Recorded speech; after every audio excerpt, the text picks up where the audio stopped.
nag-usap itong China na to. So diplomacy is less about compromise but more about imposing their will on the Philippines.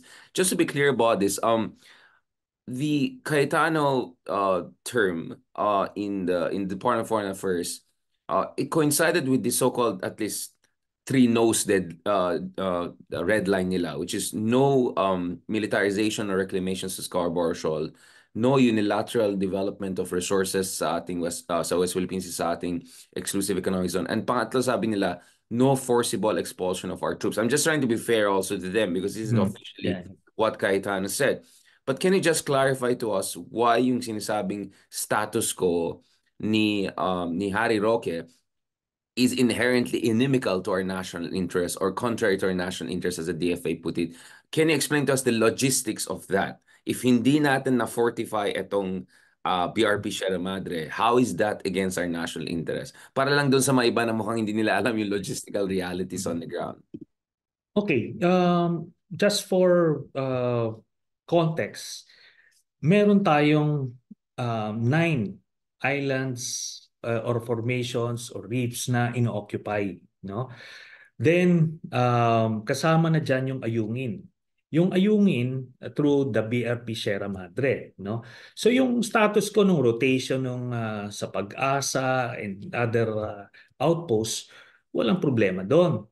Pero kung ipe-prevent mo yung pag-repair ng BRP Sierra Madre, detrimental to our interest yun. Kasi nga, ano na siya dilapidated na yung barko at pagka hindi yan na-repair ng maayos, talagang ano na yan, baka isang typhoon na lang yan, it would be swept away. No?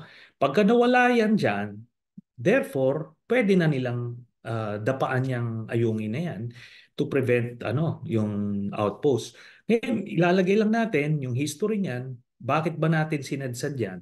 Sinadsad natin yan in response dun sa pagkuha nila ng Mischief Reef. Di ba? Mischief Reef, una, naglagay sila ng 1995, no? Tapos fisherman 1999. shelter, gano'n. Tapos eventually nilagyan na nila ng base. So in response, ito ngayon, yung ERAP administration, nagsadsad sila ng BRP Sierra Madre. I was still in the Navy then, kaya alam ko yung surrounding circumstances noon. Maraming mga options na nilatag noon for in response dun sa ginawa nila sa Mischief Reef. Pero ultimately, they ended up with deliberately was this running aground ditong BRP Sierra Madre. Pero ang nakita ko lang na bago nito, noong una yung rotation, mga Navy, personnel lang nandiyan dyan, may officer pa. So yung maintenance ng barko, inherent yan sa Philippine Navy personnel. Yung pagre-repair ng deck, pag-maintain ng naval guns, yung communications equipment, etc. But then, during the GMA administration, they decided, I don't know kung sinong mga leaders noon, na they decided palitan yung Navy personnel ng mga Marine personnel. Okay. Yung Marines, yan sila sabi ko nga, sa digmaan, maasahan mo sila. But they don't have any idea on how to maintain a Navy ship. So, simula nun, wala na, napabayaan na. Kasi nung Navy pa lang yun nandoon, naka-assign doon, kahit nakasadsad siya, they were operating as though this was a regularly commissioned Navy ship. So yung nire-repair, nire-repaint yung deck na kinakalawang, ano siya, as thorough yung maintenance niya as the ships na nandoon sa Cavite Naval Base. Pero nung tinanggal na, ito na ngayon, na dilapidated na talaga siya, napapabayaan na siya.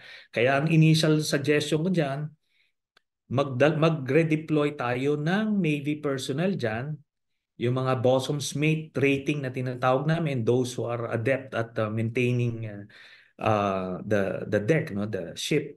So kaya nilang i-repair yan. Would you believe, Richard, pagka binalik mo yan sa Navy with the proper logistical support, they can bring that back to almost original state.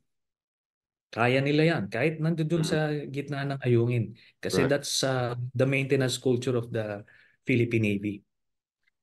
Senator Trinas, I really appreciate this kasi parati kong iniisip this kasi I give talks do sa iba-ibang Mm. branch ng AFP. Yung isang time sa mga Marines naman, sabi niya, Sir, actually kami yung nagbabantay dyan. And then, oh nga no, sabi ko, yeah, Marines. So I was wondering, ano yung kasaysayan na yung Marines ay nandun, hindi yung Mm. Philippine Navy. So thank you so much for explaining that, which I think is a perfect segue, no? Because the next thing I want to talk about is itong quadrilateral patrols. Finally, nangyari yan. Now, of course, may ibang mga ex Duterte official na senador ngayon na re-election is nagte-take credit dito sa quadrilateral summit na yan kasi na-mention daw niya last year and I was saying actually mini-mention namin lahat yan for 6, 7 years dahil lang sa dating boss mo hindi nangyari yan, so it has nothing to do with you. But anyway, putting aside itong mga antics ng mga ex Duterte official now suddenly matapang na sa West Philippine Sea, anong ambag ng itong quadrilateral patrols na yan and other things na inisip natin? Because, Senator Jones, let me be very honest about this. I'm a little bit annoyed with the patronizing tone coming from some of the American experts and official na tulungan natin mga Pilipino, kailangan nila ng joint patrols, mga ganun. Like, I see the point of stronger military cooperation and all. Pero katulad ng sinabi niyo kanina, kayang-kaya naman natin gawin yan. We can fortify this on our own. Uh, Mm. mas may malalaki tayong mga barko, di ba? We haven't used the best of the best yet, di ba? Um, Logistically, what is your suggestion here? Should the Philippines also do joint resupply with the US? Should the Americans have drones in the area all the time? Or corvettes or frigates? How can our allies be more useful? And how can we make sure China doesn't harass us the way they have done? Kasi, ang tanong ko rin dito sa inyo, Senator Trillanes, is that for a long time, from the time you did your own backdoor negotiations with China to this gentleman's agreement, etc., under Digong, China has not fired a shot. I mean, as far as guns goes or cannons go. But itong mga water cannoning nila is increasingly lethal. Kaya ang suggestion ko, sabi ko sa gobyerno, i-compare nyo yung punching power ni Mike Tyson dun sa water cannon. So people realize lethal ito. It's almost lethal. So what are the options we have? What is the best way for us to assert our rights there without being harassed or do it best and at the same time make sure we get help from our allies? Okay. Um, marami, no? Maraming pwedeng gawin. Pero kasi intindihan natin, kung ang objective ng Marcos administration is to draw international attention, kasi talagang if you charter a wooden ship, talagang bubugbugin siya na that way, no? But kung gusto mo ng kung ipapadala mo yung white ships mo, yung Coast Guard vessels mo na medyo malaki-laki, kaya naman i-withstand yung water cannons na yon kasi they were designed actually to withstand mga typhoons, di ba? Yung lang water cannon kaya yon. Ngayon, another way is pwede kayong makipag bombahan ng water cannon doon, di ba? Meron din yung Coast Guard, which is what the Japanese Coast Guard did during the Senkaku standoff. Pero para na kayong mga batang nagwa-water gun na di ba? Battle. Ano yan there's nothing to be achieved there. Kaya nga depende 'yon sa focus or purpose ng Marcos administration. If it's to draw international attention kung paano nang bubuli yung China, well, they were able to achieve it. 'Di ba? They were able to achieve that. Kasi kung Coast Guard vessel dadali mo diyan, kahit na ano yan, ano yan kayang-kaya yon barko. So hindi ka gaano makakagain ng sympathy, di ba? Pero dahil doon, di ba? If it's really by design, ito ngayon nakadraw ka ng mga international coalition to at least help us, support us. Then itong na-mention mo na quad patrols, ito naman parang ano lang ito. This is just to give China an idea na we're not alone in this, di ba?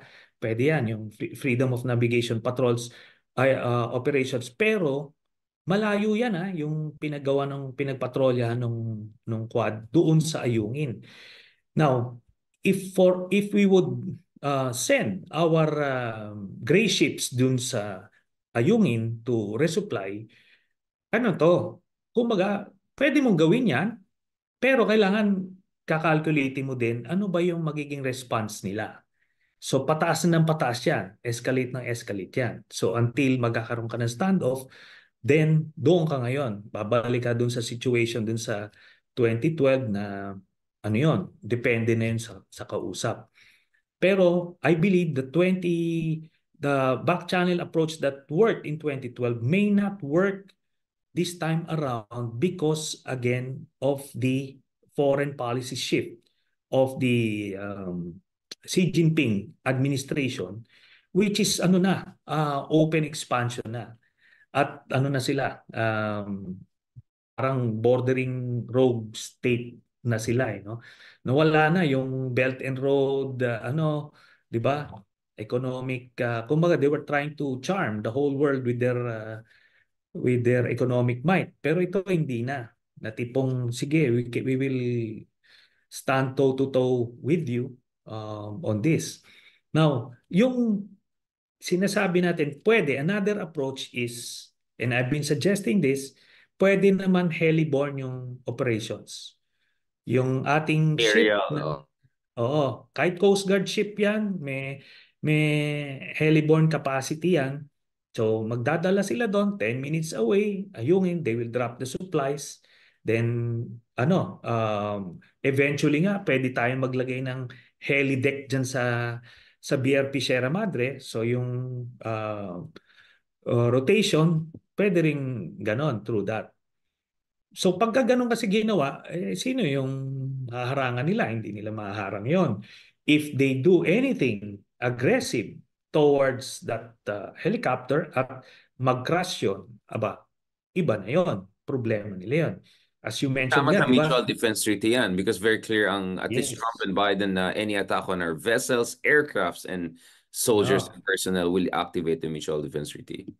And kaya nga nakita mo, di ba, as you observe, inaano nila, ini-skirt nila yung they're just